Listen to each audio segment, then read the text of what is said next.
Hi guys! Welcome back to my channel. So for today's video, nandito tayo sa first SM Game Park in Laguna, dito sa SM City Santa Rosa. So itutour ko kayo and ipapakita ko sa inyo kung ano ba yung mga activities na pwede nyong gawin dito. Actually guys, dito tayo nagdaan sa archery and then eto naman yung table tennis. Actually, nandito din yung dart.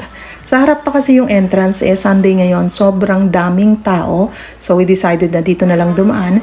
And then ito naman is yung kanilang VIP room for bowling. So yan. So diretso lang after this is yung kanila namang bowling area. As you can see guys, jam-pack siya. So mamaya itatanong natin sa counter. So check natin kung mahaba ba yung waitlist or kung pwede pa tayong makapaglaro kasi nga medyo late na tayo dumating. So ayan, akyat nga tayo, check natin. Let's have a closer look. So ito ang kanilang bowling alley. So madami din siya guys in fairness. Okay now, so ngayon baba naman tayo kasi after this, yung secluded part, so dito naman natin makikita ang billiards area. So as you can see guys, marami nagbi-billiard ngayon.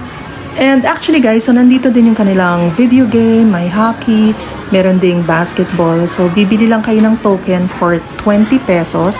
So ayan, hulog-hulog lang kayo dito. And then nandito din pala yung kanilang KTV. So meron dito silang 4 rooms, small rooms, and then large room. So now, check din natin yung kanilang comfort room. So ayan guys, bagong-bago pa kasi kaka-open lang nito last April. So yeah. So, after this, let's go to the counter. So, hindi naman excited yung pamangkin ko, no? So, ngayon, pupunta na tayo sa front. Nandun yung kanilang cashier and then nandun din yung kanilang snack bar, yung taters. And then, yeah, we need to check kung ano ba yung process nila dito and kung magkano ba yung mga rates nila and ano ba yung mga activities na for now is pwede na nating i-try.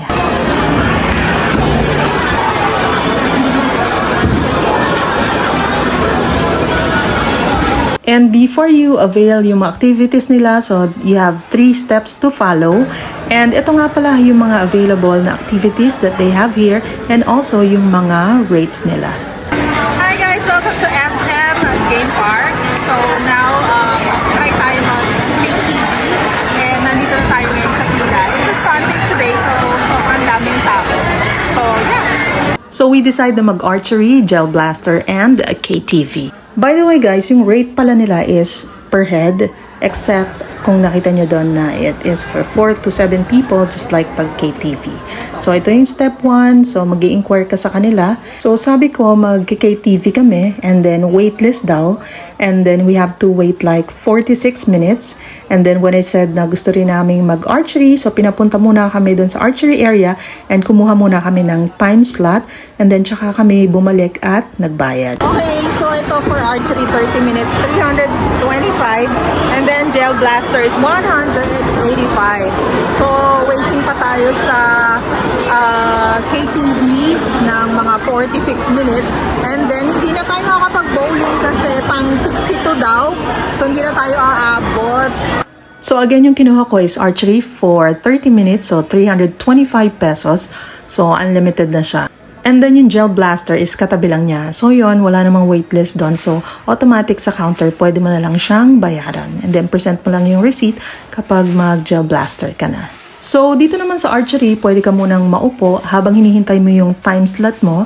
And then yun nga, kapag time mo na, meron naman agad mag-a-assist sa'yo.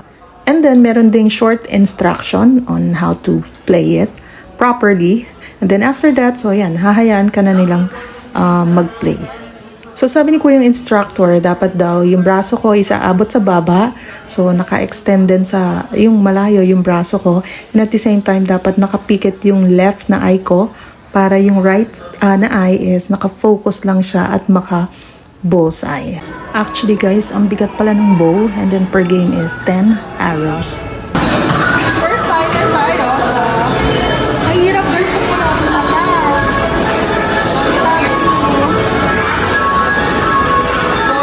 Hanggang baba.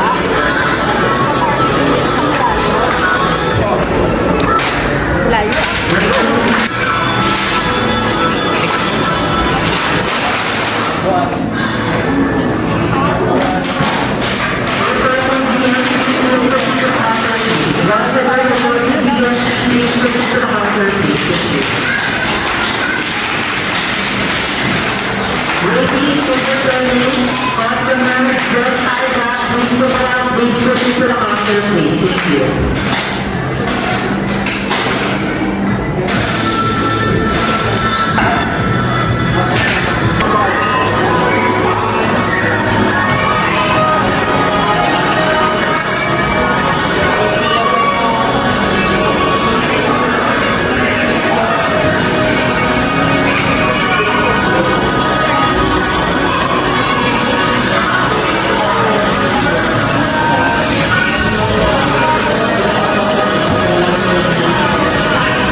So kapag naubos mo na yung 10 arrows, so lagay mo muna dito yung bow mo kasi hintay mo pa yung iba na matapos din.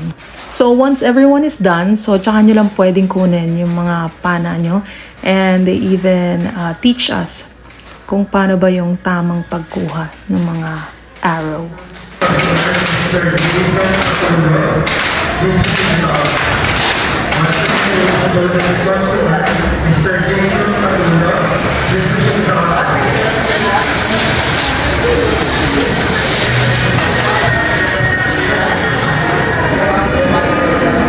Actually guys, ang bigat pala nitong bow. So talagang may exercise ka kasi after this, sakit talaga ng balikat ko. Na-exercise siya talaga. So kaya nga 'di ba, sports din kasi siya. Actually guys, meron din naman sila na yung basic lang na bow na super gaan. So yun, if you like, pwede nyo rin naman yung gamitin.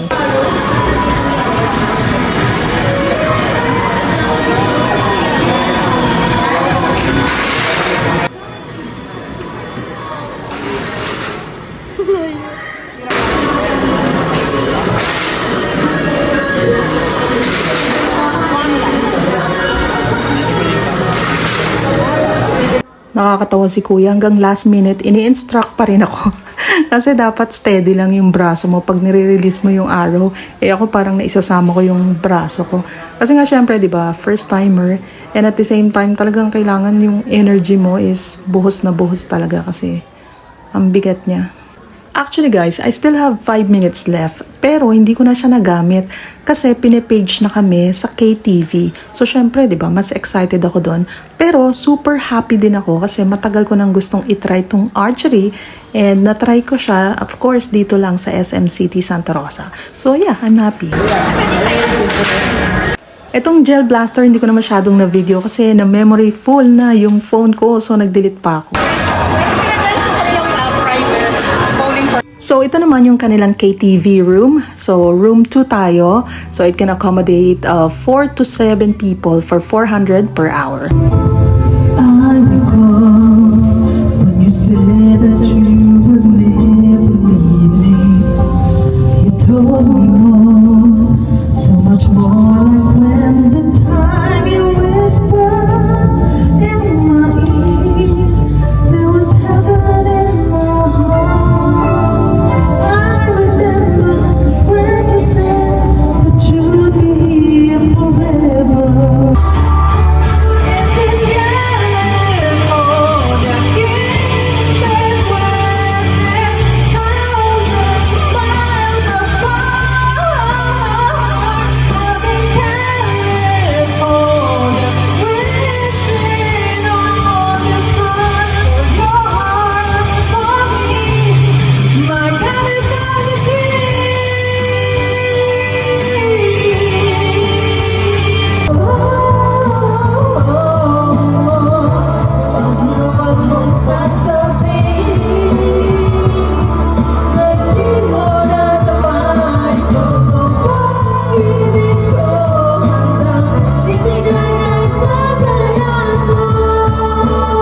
Am I real?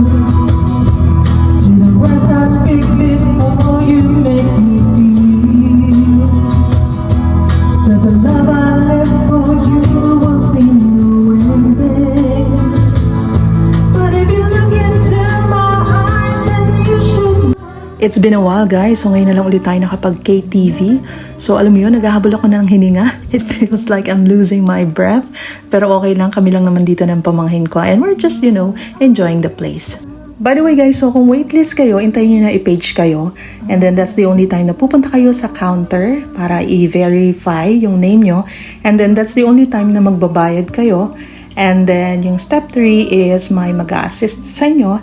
And dadalhin na kayo dun sa specified room para bigyan na rin kayo ng instruction on how to use yung kanilang equipment. And once you're done, so yeah, may kakatok sa inyo. So same person din na nagdala sa inyo sa room para sabihin na, yeah, time is up na and you have to leave the room. By the way guys, meron din silang big room so it can accommodate 8 to 12 people and that's 500 pesos per hour. Sobra akong nag-enjoy kasi ang ganda ng audio niya, so ang ganda ng mic niya. And then at the same time, malamig. So sobrang lamig niya. Hindi na nga rin kami naka-order ng food kasi masasayang yung 1 hour na rent namin dito. And alam mo naman pag kumakanta, di ba, ang bilis ng oras. So overall, sobra kami nag-enjoy dito sa bagong game park ng SM City Santa Rosa. Kahit na ito pa lang yung na-try namin. But hopefully, di ba, makabalik pa rin tayo dito. At matry pa yung iba nilang mga activities like bowling. So yeah, that's it for now guys. Thank you so much for watching. And I'll see you all again on my next vlog. Bye!